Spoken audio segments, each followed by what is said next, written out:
আজকে আমার বাড়িতে একটা পাগলাই ছিল, আইসা আমার একটু হুজুর আমি কলি আল্লাহর মাজারে বেরিতেছি, আমার পকেটের মধ্যে 120 টাকা আছে, নেন 100 টাকা রেখে আমার কিছু টাকা দেন।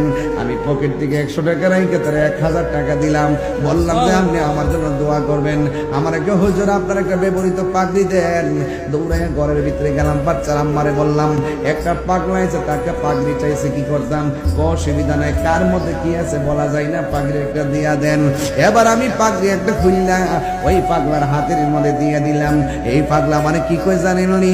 ওই হুজুর একটা কথা কইয়া দিয়া যায়, আমার শরীরটা বেশি ভালো না, গড়ি আমার মন টিকে না, রাতের বেলা আমার ঘুম হয় না, শুধু ওলি আল্লাহর দরবারে ঘুরতে বড় ভালো লাগে, লা ইলাহা ইল্লাল্লাহ জিকির করতে বড় ভালো লাগে, নবীর দরুদ পড়তে বড় ভালো লাগে। আমার দেহটার দেহ মনে হয় না, আমি যদি কোনদিন মারা যাই আপনি মেহেরবানি করে একটা লাত্তি মেরে আমার লাশটারে কবরে নামাই দিয়েন। দেখছেননি ও পাগল তো পাগলই, কি লাইন গুলা দেখেন। এই জন্য সব পাগল পাগল না, কিছু পাগল এমন আছে রে যারা আল্লাহ এবং নবীর জানের চাইতে বড় বেশি ভালোবাসে।